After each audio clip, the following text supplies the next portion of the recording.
Hi everyone, thanks for joining us. We're going to talk about the Kove and give the 1,000-mile review. I'm just a hair over 1,000 miles and the bike has been great. I appreciate you all tuning in. I'm Sterling Rigsby, in case you're wondering. I don't know if you guys have seen my face before actually on any of the videos. I got my buddy Scott, who is a good friend. Skid plate. He's doing my taping. He's on his T7, his badass T7 that has been doing a little comparo. It's been a really great bike.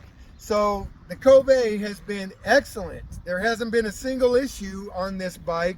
To give a quick rundown, this is a model that hasn't been, it's not on the website. So it's a rally, but it's an off-road version of the rally that I got from a friend of mine that I used to race with in Baja.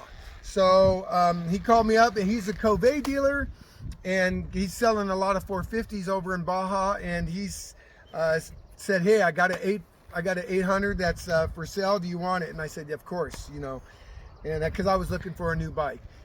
And so I'll give you the rundown. It doesn't have ABS. It doesn't have traction control. It's basically a stripped down model of what a lot of bikes may have. It doesn't have a CO2 or the O2 sensor. It doesn't have a cat. It's a full titanium exhaust. If you can kind of give that the whole look, look at Scott. that blue. Yeah. That looks awesome. Thanks, Skid Plate. I appreciate it. The bike is phenomenal. It's been great. I haven't had one single hiccup with the bike. I've already changed the oil, and it was both screens had 0 particles in it, and the filter looked great. So all is good there. The bike has been great. So the only thing I've added is these dumb brackets. I'm not really happy. I'm not sure I'm going to keep this bracket because it's kind of a homemade job for my Garmin. I'll probably do something with Uncle Wayne's. He's got that bracket that you can put on for the Garmin also, or for GPS, whatever you're using. Oh, and you got the GPS. I've added the double take mirrors.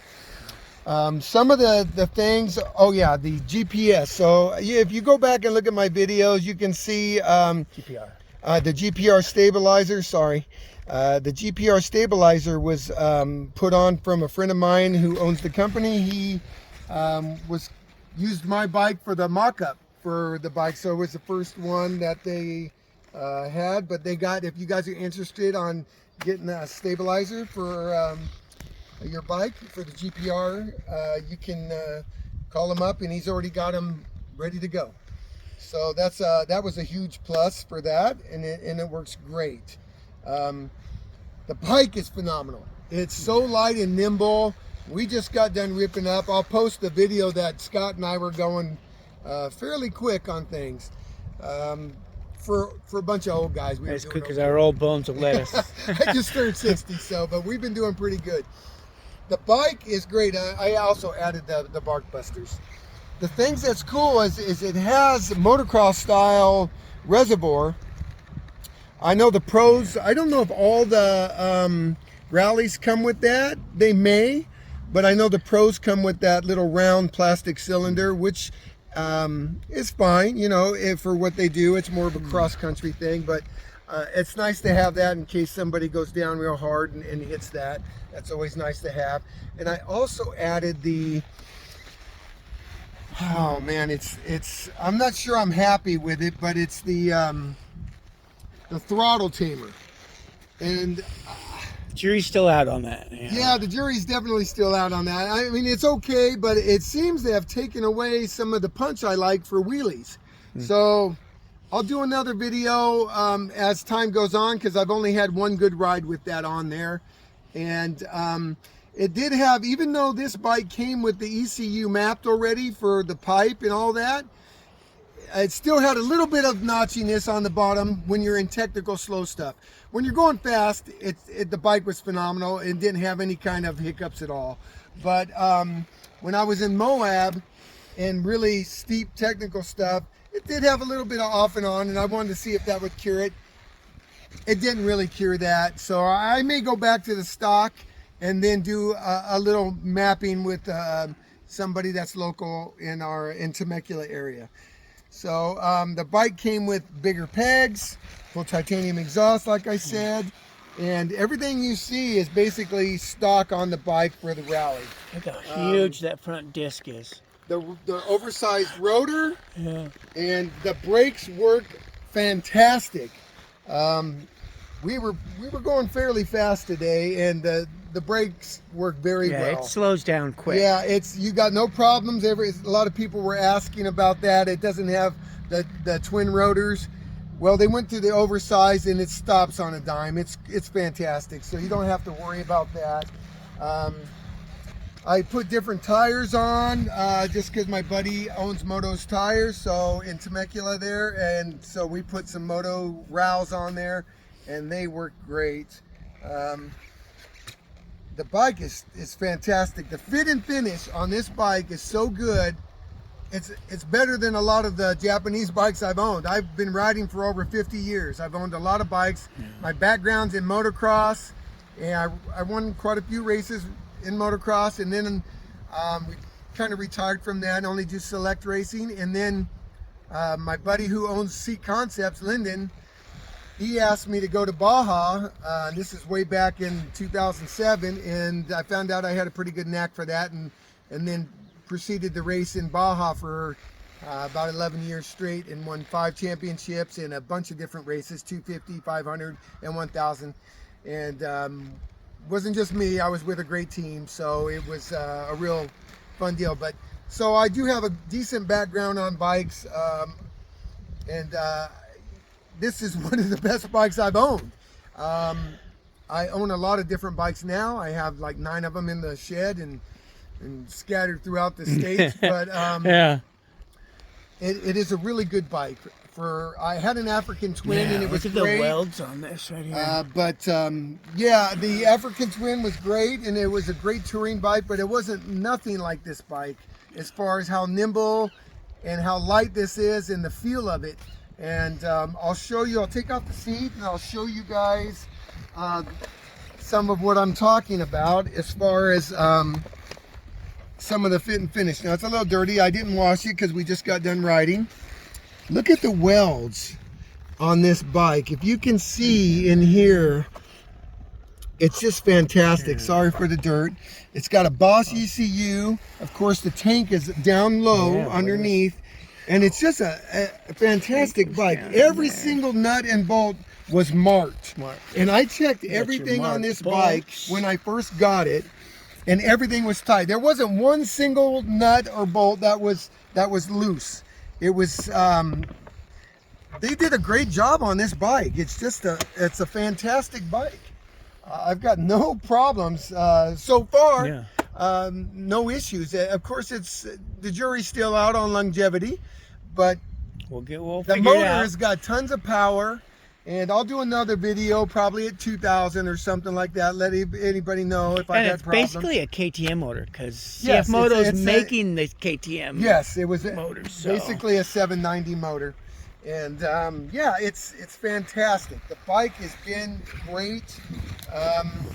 I know. I think I've covered most everything they Yeah. I mean, you could see the chain guide. Comes with chain guide It's a fantastic. I mean, this is all billet. The chain guide is definitely heavy duty. Triple clamps are billet. The triple clamps are billet. The lower triple clamp, even with the stops, is all one billet unit. It's Air filters up here. the air filters up here. It takes about 5 minutes to change, and less than that even. Everything about it is great. I haven't had a single complaint. Even if you come over here to the front windshield, I took it off to clean everything, and you know, even on my Honda, it had problems because those little tabs want to push through. Yeah. Well, these ones have a flange that hold everything in place. It's just done well. Everything has been great on it. I know some guys this is the 25 model, if you guys are wondering. I mean, you could see how all the little stuff has just been fantastic. I know some guys complained about the guards, that they were brittle, but this 25 model had new guards, and they were they're not brittle at all. They I think they updated that on the 25 models. The lights are super bright. All the lights around are LEDs, and they're fantastic. The bike is, I got no complaints. It's been great. It motos, it wheelies. You can lay into it on the corners, man, and it's fantastic. You'll see on some of the videos, I'm not the best rider in the world, but I do okay. And the bike does really, really well. Yeah, I know. So, I threw a leg over it. Scott threw a leg over and was happy. Don't let my Yamaha here. I want to sell my Tenere for one of these. Because it's really, I mean, we're both about 13.5, 14. That's kind of, we got them for the same price. But now I'm $4 more grand into this. I got rid of one of the discs, one of the calipers to lighten it up. I went to moto brakes, got rid of the ABS, had the ECU tuned. I dumped all this money in there, and me and him are coming into corners, and I'm getting on the brakes way before him to try to get that T7 hauled down to throw into a corner. And this thing, he's just throws it in a corner. I know when I threw a leg over it. It's a stock rally, basically. Dude, yeah. The suspension. A lot of people were wondering about the suspension, if it was harsh. It was at first. It seemed a little harsh at first, but it broke in pretty well. And after about 300 miles, it was just fine. I messed with the clickers. The rear was actually perfect. I messed with the clickers and got it dialed in. And you could see we were hitting some gnarly stuff. And I didn't even bottom it out close, but if you watch today's video, you'll see that we were actually pushing it pretty well. Suspension is great. Yeah, the I know. suspension's very good. I've sprung mine. I've lost quite a bit of weight, but I sprung mine to do more stuff. And I have to, when I jump something, I have to be like concentrated. When I was on this thing, they had rain ruts that come across that are jumps up at Margarita, and I hit one of those and launched this thing, and it just landed like. Yeah. Well, I started laughing. Yeah, it's really fantastic. It also comes with an adapter for your plug-ins here. It has a C connector and then a regular oh shoot, what's this called? I forget. The USB port. USB port. Thank you. I'm no techie guy. I can barely make a video, but I can ride okay. So, anyways, I just wanted to make a quick video. The oil's still cleaner than it's really I can tip clean. it a little bit, and it shows the window. Yeah, it shows the oil in there, and it's clean. So, the bike, and it's real easy to change the oil. It only took a few minutes to do that. And like I said, the air filter is real easy to change. The maintenance is quick and easy, so that's always a huge plus. Yeah, maybe at 3,000 we might pull the valve cover off and check the cams. Yeah, we can do that probably. Yeah. I may do that, but until I start... We're going to ride the hell out of this thing. Yeah, I'm going to ride it hard. I ride fairly hard. And we'll let you know if there's any problems. I definitely will post it. If there's any issues at all, I will post it. But I checked all the spokes. The spokes none of them have loosened up. Yeah. The guys did a fantastic job putting this bike together. And that gas under the seat, I've got a 6-gallon tank you'll see on mine, and it only adds a few pounds because I took the ABS off. But when I rode this with that fuel concentrated mostly down here, you can just toss it with your hips wherever you want. Yeah, it makes a difference. That's for sure. Well, I guess that'll do it. I don't know what else to say, but I really love the bike. And I appreciate you guys tuning in. And if you got questions, please post them, and I'll definitely answer. And I'll let you know in the future if anything comes up. But I appreciate you guys tuning in. All right, thanks a bunch.